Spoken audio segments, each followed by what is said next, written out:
This is William Cooper's Behold a Pale Horse.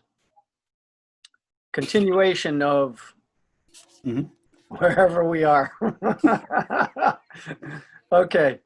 So we're on page 60 of 499. Is that where we are? Mm-hmm. Okay. All right. We're almost 1/7 done, or 1/9.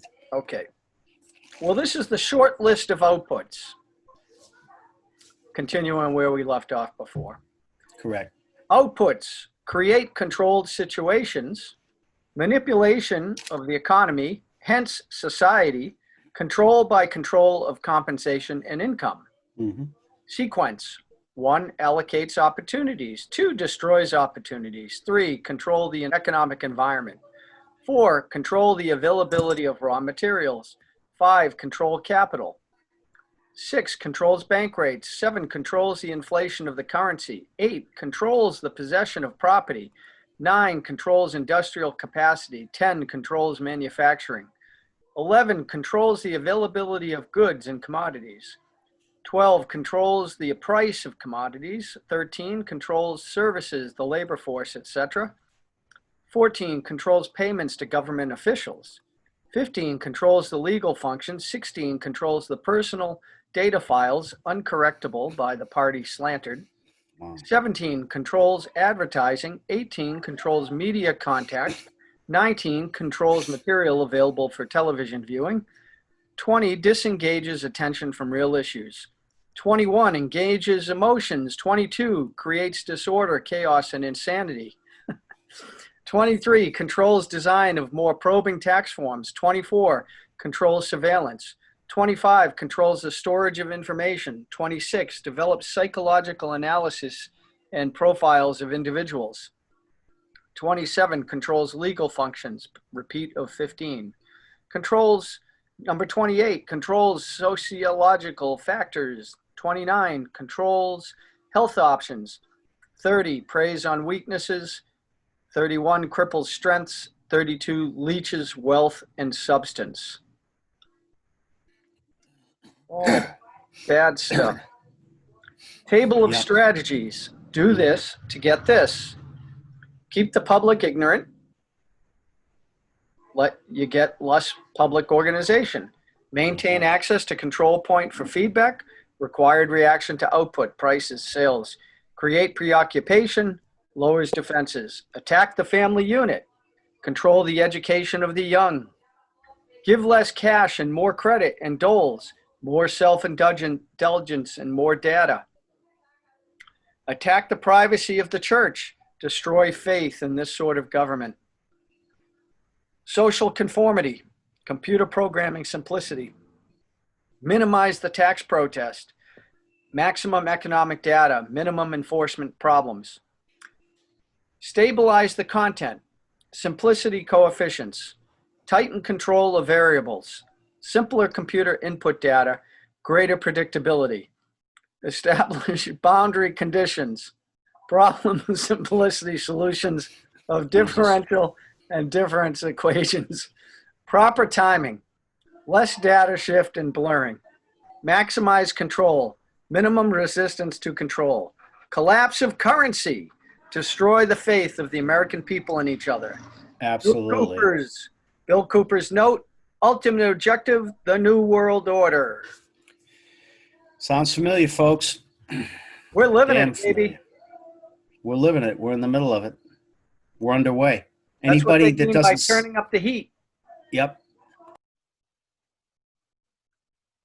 Diversion, the primary strategy.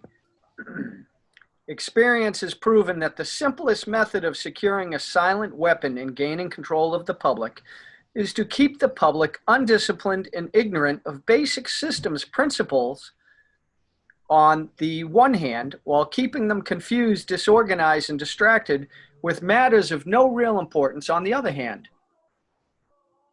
This is achieved by 1, disengaging their minds, sabotaging their mental activities, providing a low-quality program of public education in mathematics, logic, systems design, and economics, and discouraging technical creativity. Number 2, engaging their emotions, increasing their self-indulgence and their indulgence in emotional and physical activities by A, unrelenting emotional affrontations and attacks, mental and emotional rape, by way of a constant barrage of sex, violence, and wars in the media, especially the TV and the newspapers. B, giving them what they desire in excess, junk food for thought, and depriving them of what they really need. 3, rewriting history and law and subjecting the public to the deviant creation, thus being able to shift their thinking from personal needs to highly fabricated outside priorities. These preclude their interest in and discovery of the silent weapons of social automation technology. Mm-hmm. The general rule is that there is profit in confusion. The more confusion, the more profit. Therefore, the best approach is to create problems and then offer the solutions. Where have we heard that before? Problem, reaction, solution. The Hegelian dialect. Diversion summary. Media. Keep the adult public attention diverted away from the real social issues and captivated by matters of no real importance. Ain't that the truth? Schools. Keep the young people ignorant of real mathematics, real economics, real law, and real history. Mm-hmm. Hence, the winner writes the history or rewrites it. Or shape your mind as they will, based on putting in garbage to get garbage out. I wonder if they still do the Pledge of Allegiance before class. I don't know. I'll ask my kids. Yeah. Entertainment. Keep the public entertainment below a sixth grade level. Work. Keep the public busy, busy, busy with no time to think. Absolutely. Back on the farm with the other animals.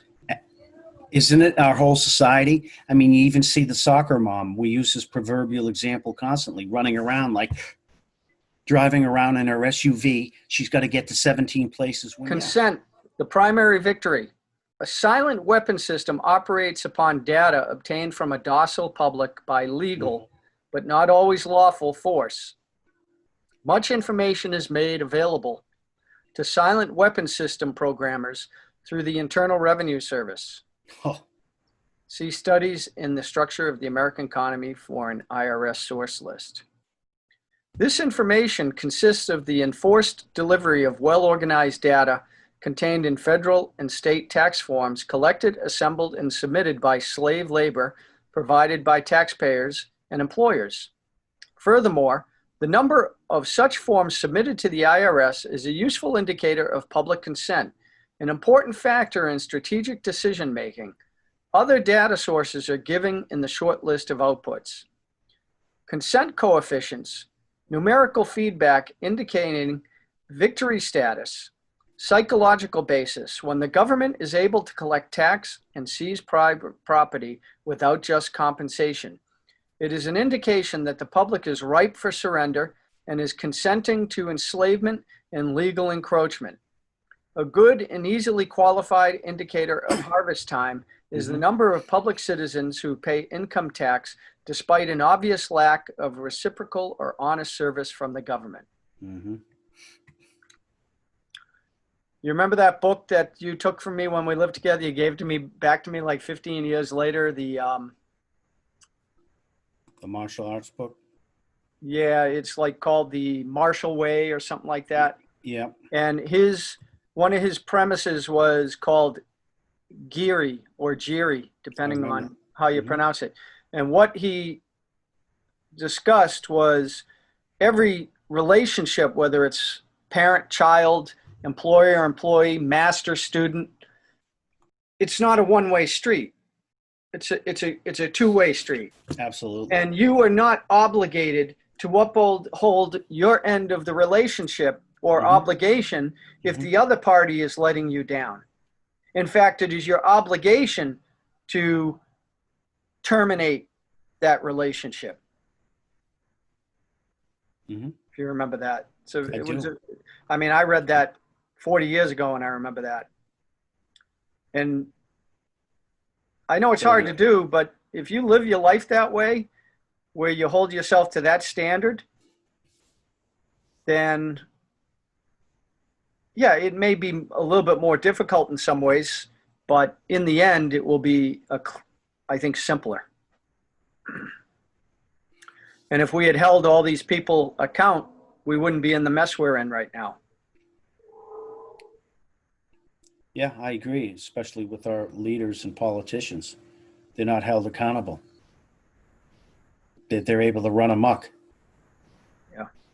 And we think that's normal now, the last 2 or 3 generations. We just think it's normal that people can treat other people any way they want, and that it can just be a single directional, if you will, street, as opposed to it's really a two-way street. Or that's what the word relationship, at least in my mind, I don't know the Webster's dictionary version definition, but relationship implies two-way street, right?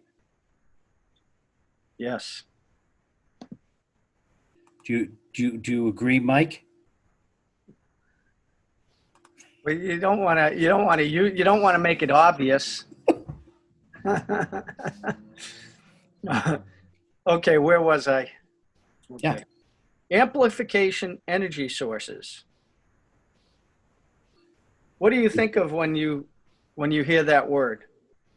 Amplification? Energy sources. Well, a lot of things come to mind. Various sources, right? I think 5G. Well, yeah, I think oil, I think electrical, wood, commodities, communications, without a doubt.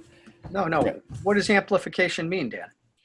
Amplification means to strengthen something so that you can carry it over distance. Well, no, not necessarily. What's an amplifier do? An amplifier takes a signal, Yeah, and it, like you said, it strengthens the signal. It increases Yeah. the power. yeah. Because a signal dissipates over time. I know from computer networking that that's what they use repeaters for, right?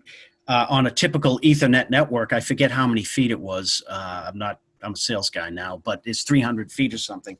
And then the signal dissipates. So then you need repeaters. No, I wanted to see what you thought, because when I hear of amplified energy source.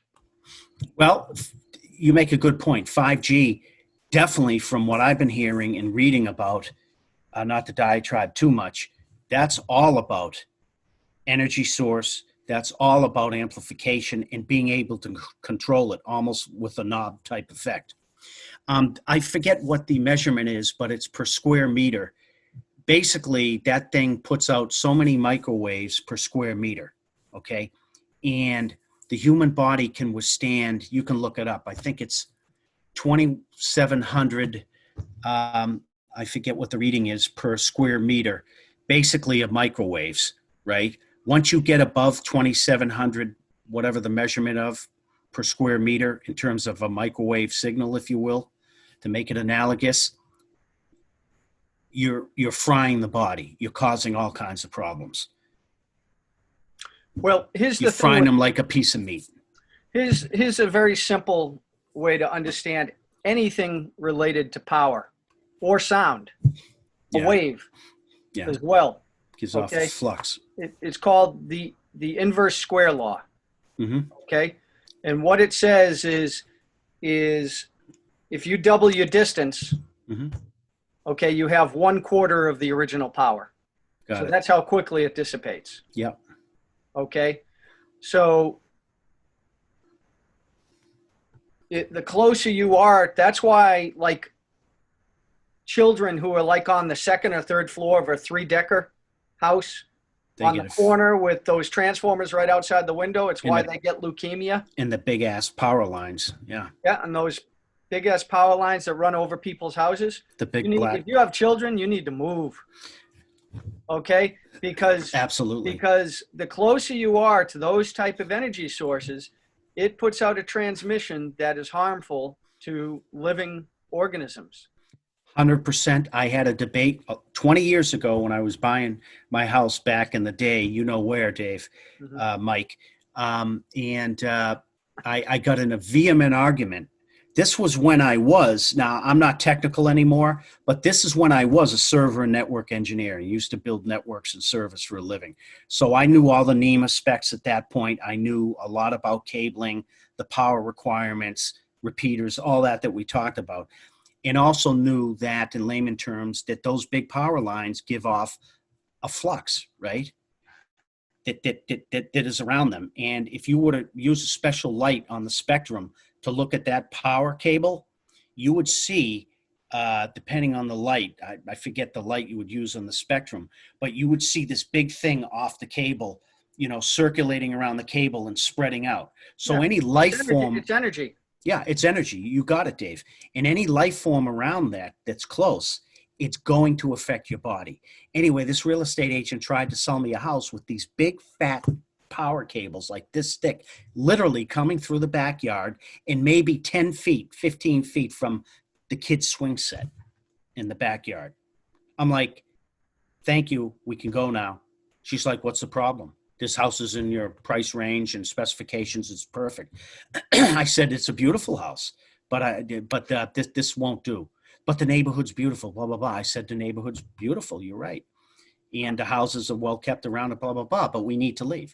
And so she kept pressing me. Why, Dan? It's in your specifications. Well, do you really want the truth? I forgot. Her name was, what was her name? Nancy or so? I can't remember. Doesn't matter. It doesn't matter. But anyway, I told her point blank. I said, big power cables in the backyard. See the big black cables, you know, from the power company? She's like, yes, so. I'm like, that's a problem. Says who? Says me. What's the problem? And I went on to explain it to her. Oh, you don't know that. Are you a scientist? You don't know that.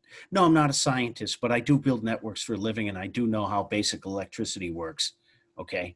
And I do know that there's a magnetic field given off called flux.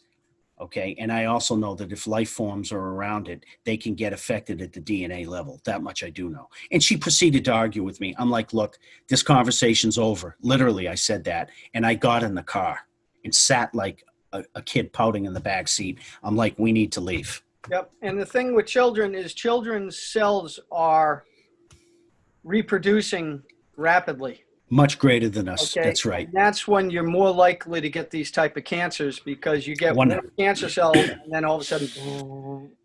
Well, on top of it, their immune system too, if they're a really small child, is still under great development, as you know, right? So their immune system's not fully, you know, in place or automated or whatever the term is, right? Yeah, and as anybody in medicine will tell you, they might give a drug to 3 people and you'll get 3 different reactions. So, and it's the same thing with any irritant or introduction of these outside influences. It could affect me and Dan completely differently. 100%. But they do know in general, and we'll stop right here. Yeah. Like so this coronavirus thing, you know, that's why you don't want to be obese or have underlying conditions, because now you are more susceptible to these outside influences. Yeah, you've got a compromised and weakened immune system. And now you throw something like 5G in the mix, okay, which is really just taking, I forget either the frequency or the amplitude of the wave, making it smaller so that it can go further, but it's also more intense as a result, and they can control it almost like a knob, turn it up or turn it down, to put it in layman terms. And that 2,700 figure that I was giving you per square meter, that can get up to like 170,000 from what I'm hearing and reading. I don't know if you've ever seen this, but there are people who are worried about EMF and nuclear attacks and that type of thing, and they would actually build a Faraday shield around their whole house. You know, you could do something like that to try to protect yourselves, to shield yourselves. Because have you ever noticed that sometimes you go into certain rooms and you don't get Wi-Fi signals? Mm-hmm. So you can block these signals if you really want to. That's true. It might be expensive, but it's true. Yeah. Well, if you do it for one room where you spend most of your time, it might not be so expensive. Like maybe sleeping 8 hours, you're in there. Yeah. That's a good point. And then people put their phones right next to their head. Exactly. But that's not a problem. They told us it's safe. Okay. Amplification energy sources. The next step in the process of designing an economic amplifier is delivering the energy sources. The energy sources which support any primitive economic system are, of course, a supply of raw materials and the consent of the people to labor and consequently assume a certain rank, position, level, or class in the social structure to provide labor at the various levels in the pecking order. Each class, in guaranteeing its own level of income, controls the class immediately below it, hence preserves the class structure. This provides stability and security, but also government from the top.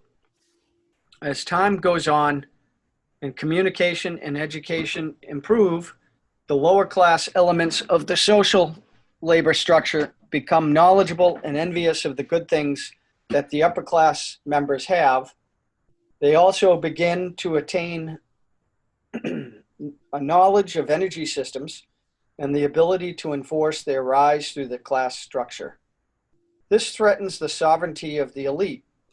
If the rise of the lower classes can be postponed long enough, the elite can achieve energy dominance, and labor by consent no longer will hold the position of an essential economic energy source.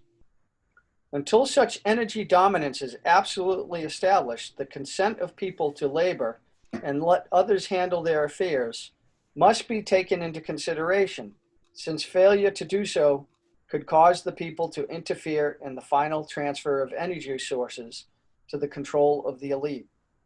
It is essential to recognize that at this time, public consent is still an essential key to the release of energy in the process of economic amplification. Therefore, consent as an energy release mechanism will now be considered. Logistics. The successful application of a strategy requires a careful study of inputs, outputs, the strategy connecting the inputs and outputs, and the available energy sources to fuel the strategy. This study is called logistics. A logistical problem is studied at the elementary level first, and then levels of greater complexity are studied as a synthesis of elementary factors. This means that a given system is analyzed, i.e. broken down into its subsystems, and these in turn are analyzed until by this process one arrives at the logistical atom, the individual. This is where the process of synthesis properly begins, and at the time of the birth of the individual. The artificial womb.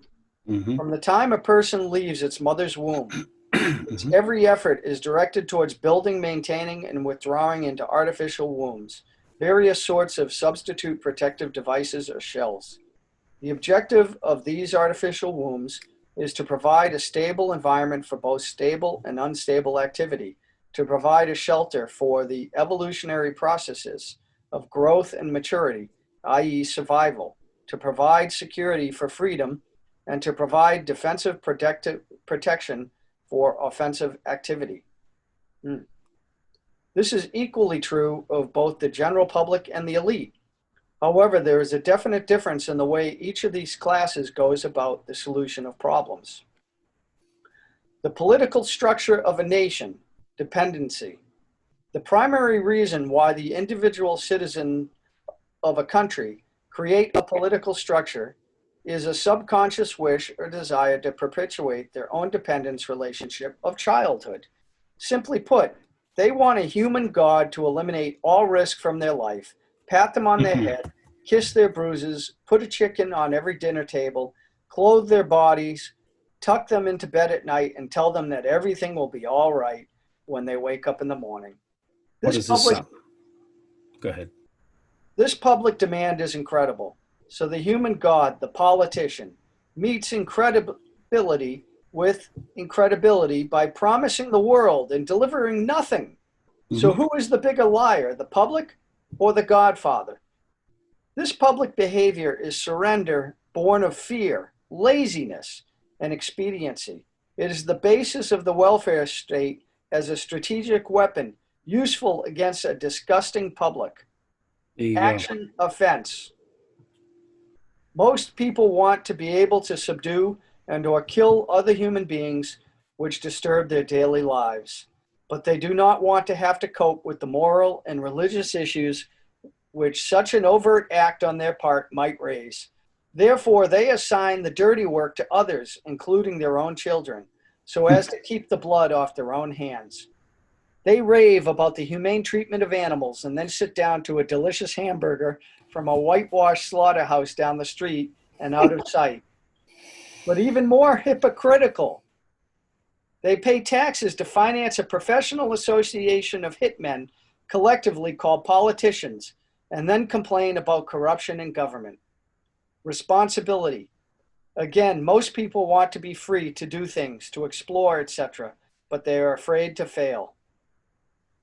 The fear of failure is manifested in irresponsibility, and especially in delegating those personal responsibilities to others where success is uncertain or carries possible or created liabilities, which the person is not prepared to accept. They want authority, but they will not accept responsibility or liability. So they hire politicians to face reality for them. Summary. The people hire the politicians so that the people can, 1, obtain security without managing it. 2, obtain action without thinking about it. 3, inflict theft, injury, and death upon others without having to contemplate either life or death. 4, avoid responsibility for their own intentions. 5, obtain the benefits of reality and science without exerting themselves in the discipline of facing or learning either of these things. They give the politicians the power to create and manage a war machine to 1, provide for the survival of the nation womb. 2, prevent encroachment of anything upon the nation womb. 3, destroy the enemy who threatens the nation womb. 4, destroy those citizens of their own country who do not conform for the sake of stability of the nation womb. Dan, how many times have we joked that they could put our picture on the news and say, Dan and Dave are gunned down because they're terrorists, and they'd list this list of fake things, and everybody would be like, I know. I hate well when done, you say, 2 more terrorists. I know. I hate when you use that example, but there's a lot of truth to it. Absolutely. Well, how many reacted like that when Bill Cooper was gunned down in his yard? You know, you got family members, for God's sakes, that would probably cheer it. Yeah, I never did get along with them. We never did agree. You know, because a lot of people, and I don't mean to be derogatory, but a fair portion, at least in our current society, don't think for themselves. They don't step back and try to logically deduct things. You know, step back, look at the big picture, zoom back in, you know, look at different perspectives, you know, try to walk it and think it through in terms of what may make sense before you blindly follow something. Well, if you grew up in it, if it's all you ever know, you're not going to question it as a young person. That's why young people fight wars.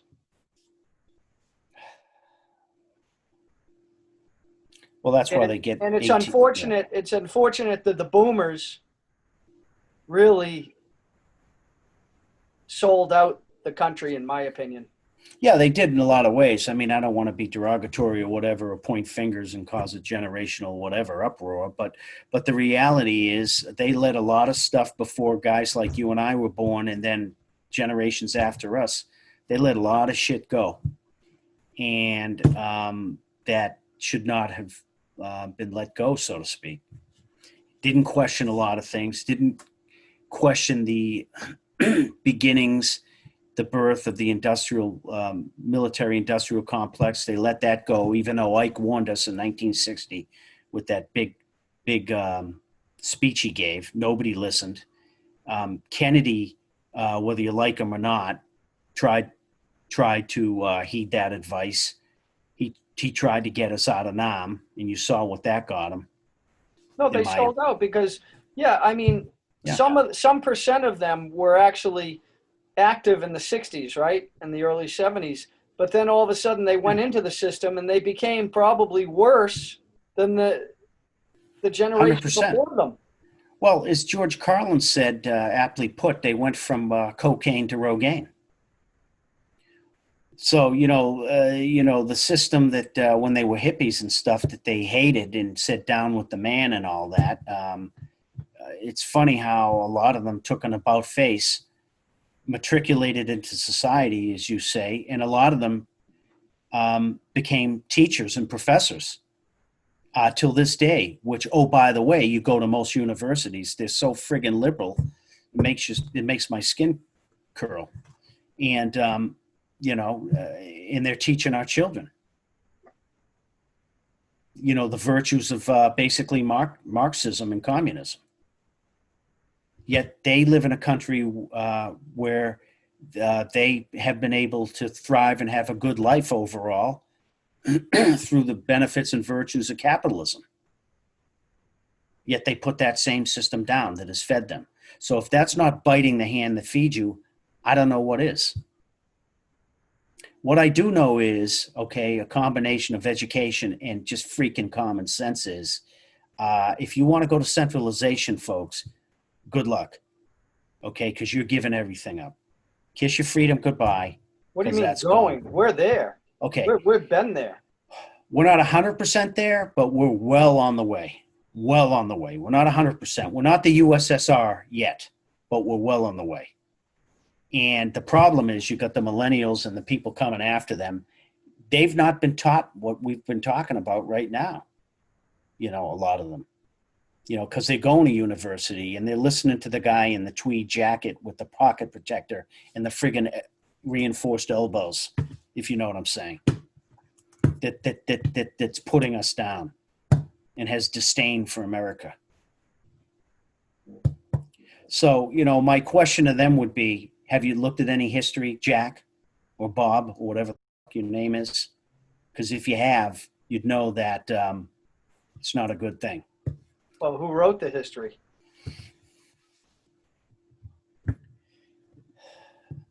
Okay. Politicians hold many quasi-military jobs, the lowest being the police, which are the soldiers, the attorneys, and the CPAS, next, who are spies and saboteurs, licensed, and the judges who shout the orders and run the closed union military shop for whatever the market will bear. The generals are industrialists.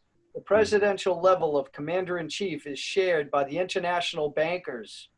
The people know that they have created this farce and financed it with their own taxes and consent.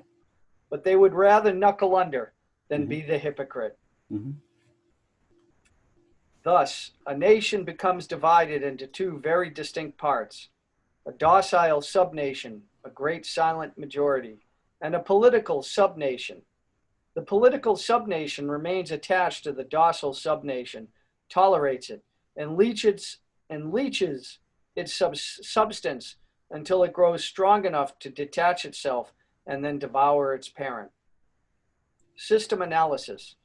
In order to make meaningful, computerized economic decisions about war, the primary economic flywheel, it is necessary to assign concrete logistical values to each element of the war structure, personnel and material alike.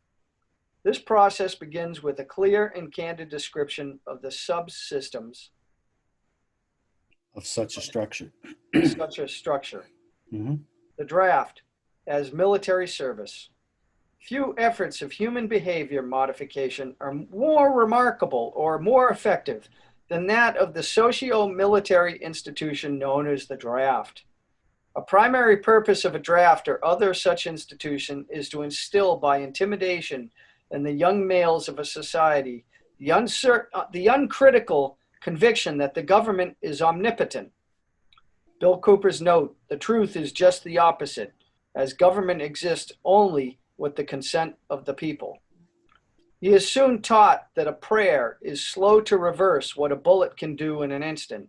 Thus, a man trained in a religious environment for 18 years of his life can, by this instrument of the government, be broken down be purged of his fantasies and delusions in a matter of mere months.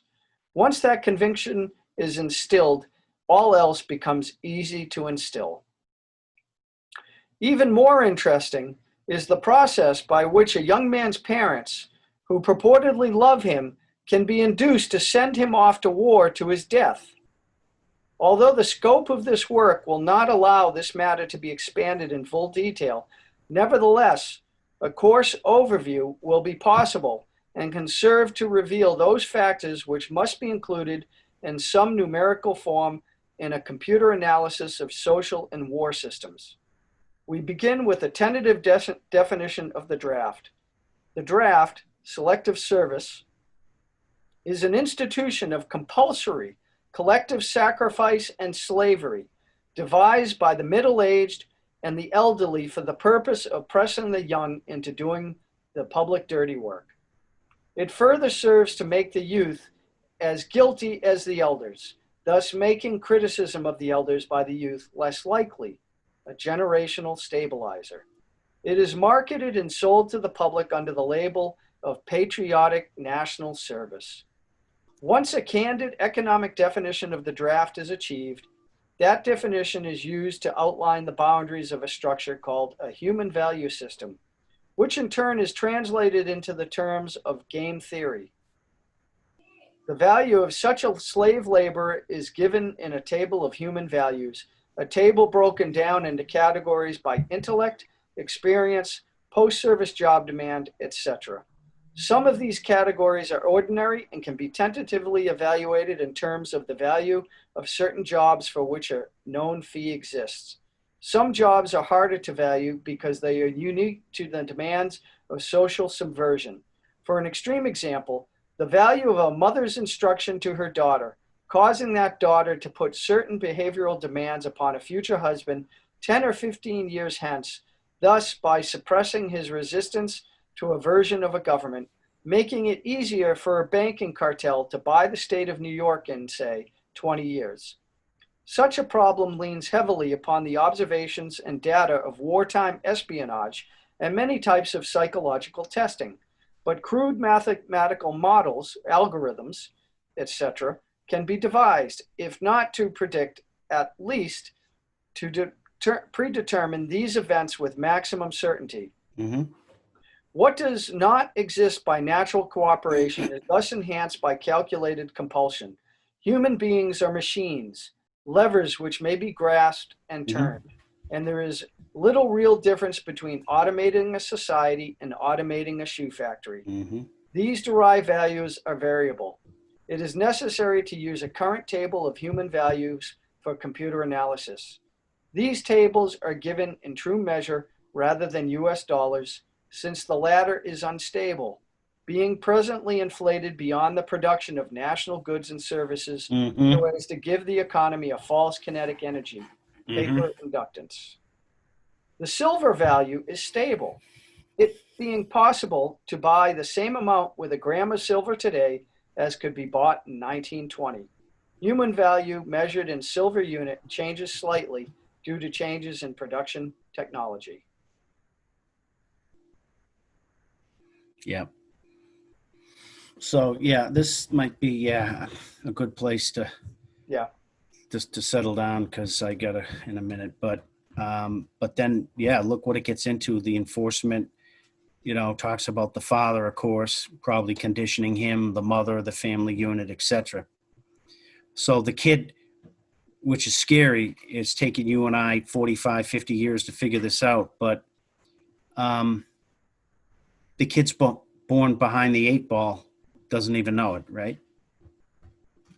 That's essentially what's happening. That's what's been set up. If that makes sense. It makes sense to me.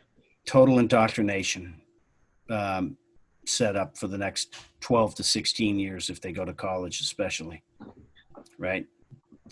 And by then they're so freaking brainwashed, they have no idea.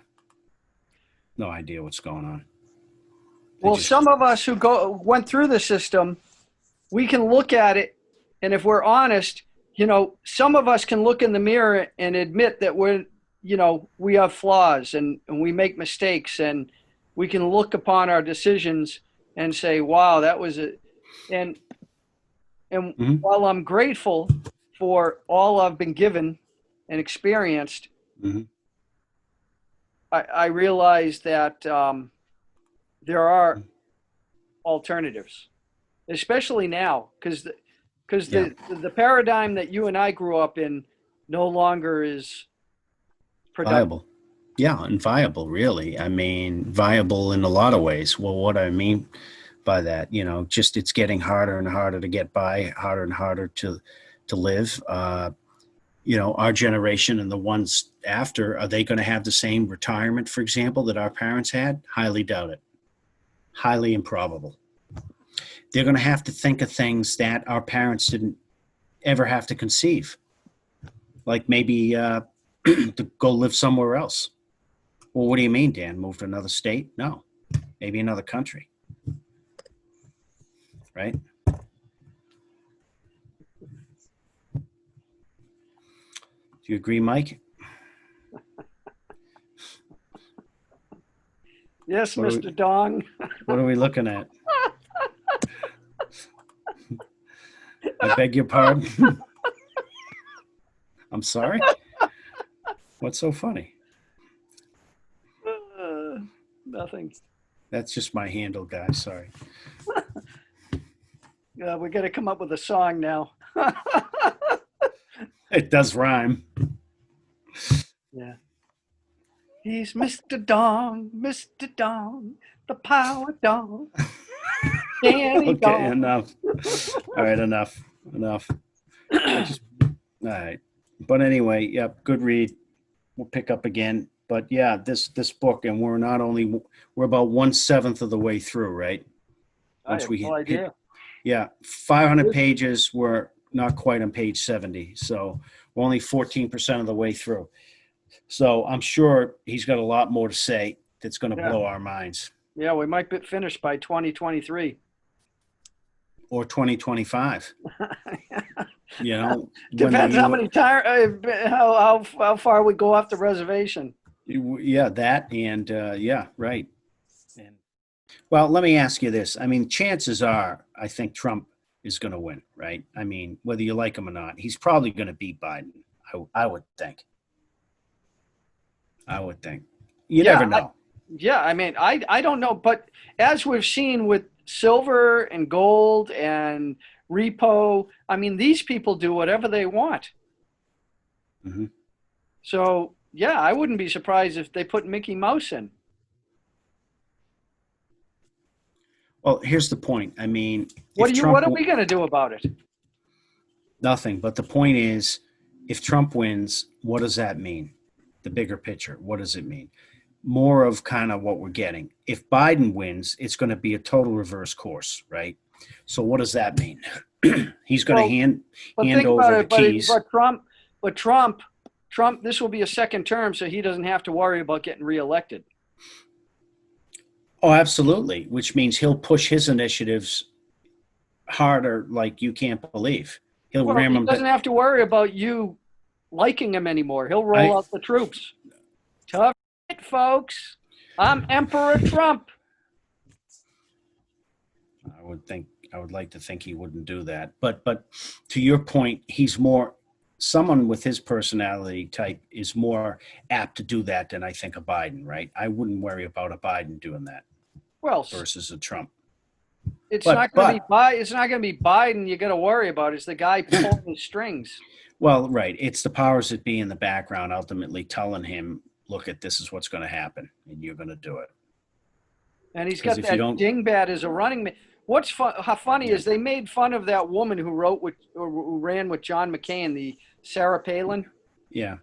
I mean, this Kamala Harris is as much of a ditz as that one, but they're not making skits on her. No, because things the last 10 or 12 years are more politically correct. You know that. I mean, when we grew up, not that it was right, you had to have a thick skin, right? Well, no, I mean, remember I was like, that woman from Saturday Night Live looks just like Sarah Palin. I forget the actress's name. I know who you're talking about. Yeah. Excuse me. I was like, oh man, Saturday Night Live is going to make a killing on this. And sure enough, They Sure did. enough, they did. But I have yet to see Saturday Night Live do a skit on somebody who's a goofball, but on the opposite side of the aisle. Mm-hmm. Yeah. You know, it'd be nice to see Al Franken go back to "I'm special." You know, Mm-hmm. you'll never see him do that again, probably, unless he like runs out of money. Yeah. Yeah. So. Yeah. Hey, No. well, do me a favor. Ask your daughter about the Pledge of Allegiance and text me.